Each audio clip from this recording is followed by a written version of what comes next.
President of the Republic of the Philippines, and I'm proud to say, my college classmate, Georgetown University's class of 1968, President Gloria Macapagal-Arroyo.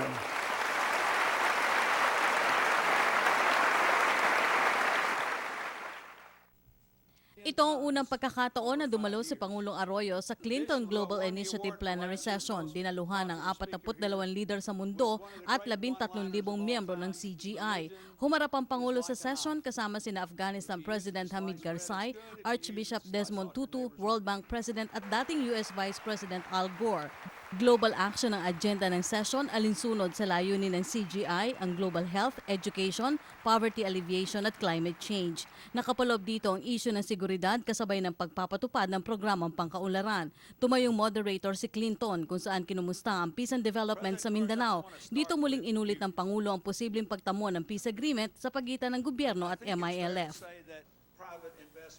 The Philippines also has had its fair share of internal conflict rooted in religious and other differences, and especially in Mindanao. So what I was going to ask you is, how are you dealing with this and trying to promote reconciliation, and what is your experience about the role of economic opportunity in helping to bridge the civil conflicts within your country?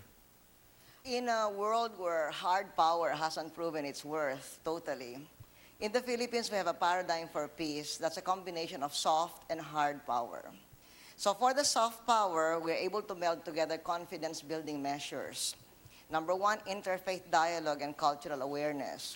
And the bishops and the ulamas of the Philippines have been very active here to promote religious understanding. And it is also a part of our medium-term Philippine development plan. Second is the promotion of basic infrastructure and economic development.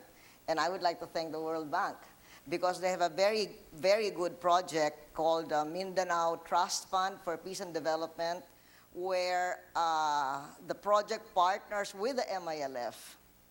There is also a World Bank Autonomous Region of Muslim Mindanao Trust Fund, which is managed together by the national government and the autonomous government. So we find that this investment in people is paying off because peace doesn't come from the barrel of a gun. That's what we've found. We have to give a person human dignity, food on the table, and a job, and we have to invest in people. Kinilala rin ng dating Pangulo ang pagsusulong ng Pilipinas sa pangalaga sa kalikasan at pagkakaroon ng malinis na kapaligiran kasabay ng pagtiyak ng kaunlaran. Many people would be surprised to know that the Philippines is the #1 country in the world in generating electricity from geothermal power. I believe you generate 24% of your electricity. And I know Iceland has the capacity to overtake you, but I don't think they've quite done it yet. But what are you doing? Are you going to develop more of it? Are the economic benefits of using geothermal apparent to you and widely spread? What do you make of? Is it just an accident of geography, or have you turned it into something really positive for you? Well, we are encouraging economic zones to be set up around the geothermal sites. Because not only can geothermal fields give us power, they also give us jobs. Because the local governments earn royalties from the geothermal power, and by law, they can only use the royalties, most of it, for electricity. So they subsidize the electric bills of their constituents. So now we are creating economic zones there so that businesses like electronics, for instance, power-intensive electronics firms will locate there. So aside from the subsidized power bills from the local governments, they will also have the usual investment incentives. So these areas, which are usually far from Metro Manila, will now have industries as well as power. That's really, yeah, you can clap for that. That's good. Ipinagmalaki naman ng leader ng Afghanistan ang unti-unting pagbangon ng bansa laban sa terorismo at kahirapan. Binigyang halaga naman ni Archbishop Tutu ang mahalagang papel ng alagad ng Diyos sa pagtiyak ng kaayusan at kapayapaan ng bansa. Hinikayat naman ni Gore ang pagtutulungan ng mayayaman at papaunlad na bansa sa pagsusulong ng mga hakbang sa epekto ng climate change. Dating magkaklase, ngayon magkatuwang sa pagsusulong ng mahalagang hakbang para tiyakin ang kapakanan at kabutihan ng buong mundo. Para sa Philippine Broadcast Pool sa tulong ng PLDT at Smart, Rocky Ignacio, New York City.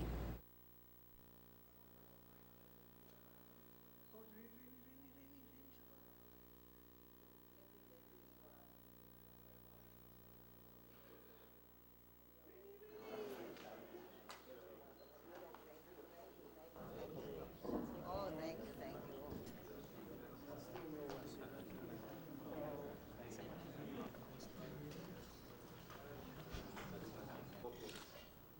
I founded this company. I would just like to tell you that it has absolutely been one of Teletech's biggest success stories, venturing to the Philippines. I founded this company in 1982, and in 2002, 20 years later, we made the decision to make a strategic investment in a country that, although it was known, it certainly was not known in any way, stretch or form, as a business process outsourcing community or a capital that specialized in high-quality customer management. And I'm very proud to say that when we began our operations in 2002, I believe there was a total of about 2,000 to 3,000 total jobs that were actually in the sector. Today, Teletech has expanded our operations dramatically, and now we have more than 13,000 employees in the country with plans of very significant additional expansion. From the 3,000 you were talking about just a few years ago, now we have 300,000 employed in the BPO sector, and by the end of the year we'll have 400,000. That's the trail that you blazed, and we thank you very much for that. Operates now in 19 countries. We service customers in more than 43 countries, and I can honestly say that the Philippines is one of the most pro-business countries of most of the other economies that we operate in. A little fact that maybe you didn't know. Sorry to keep you waiting. It's an honor to meet you. Thank you. Thank you for taking time to see us. From taking time to meet us.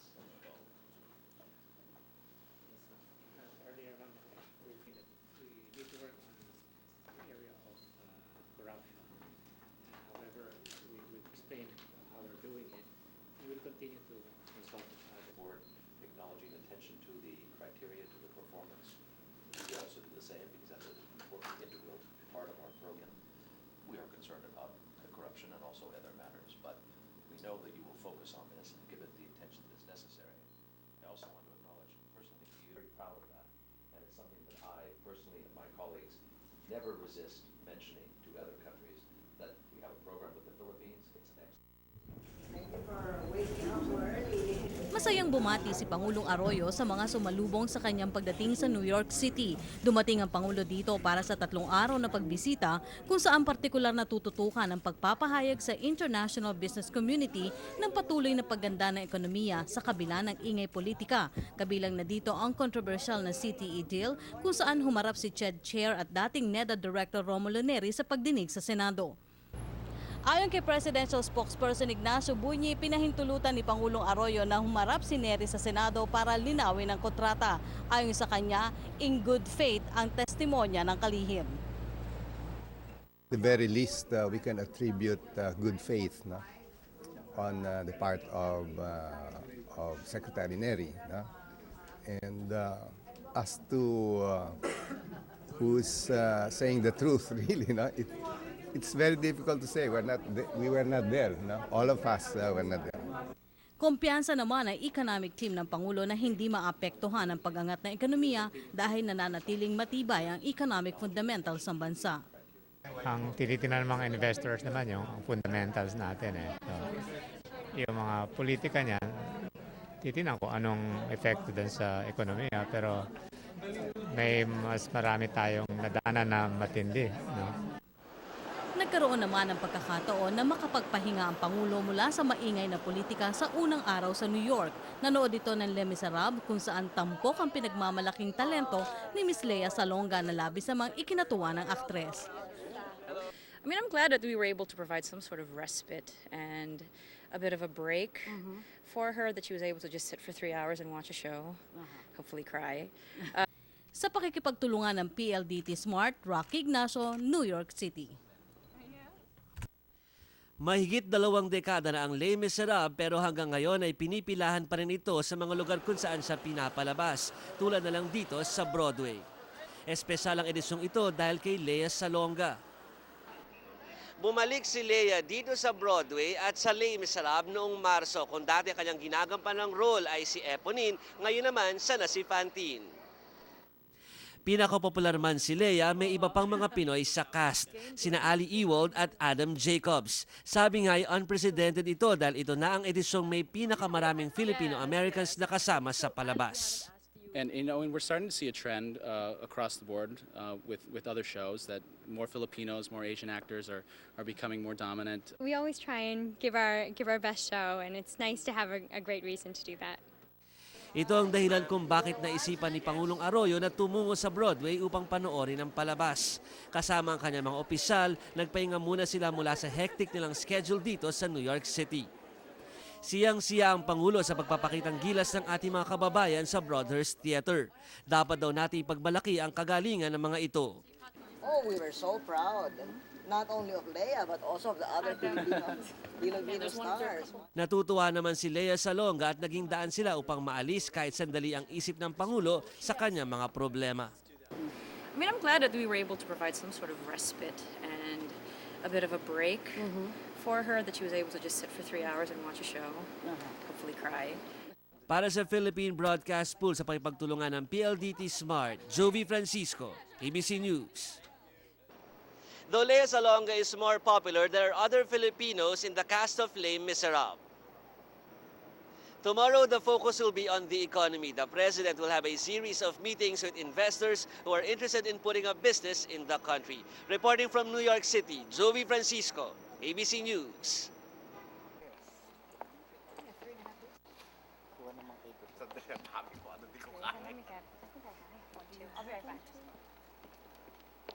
We'll have you, all three of you, sign.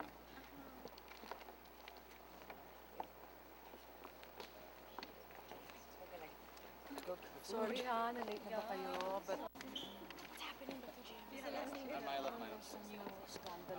We have to do the photo pretty quickly because they have to go to dinner, so we need to clear the stage.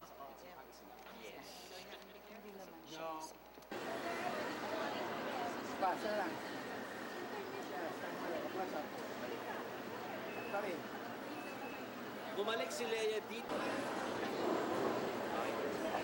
Sumabak agad sa trabaho si Pangulong Arroyo pagdating sa New York City.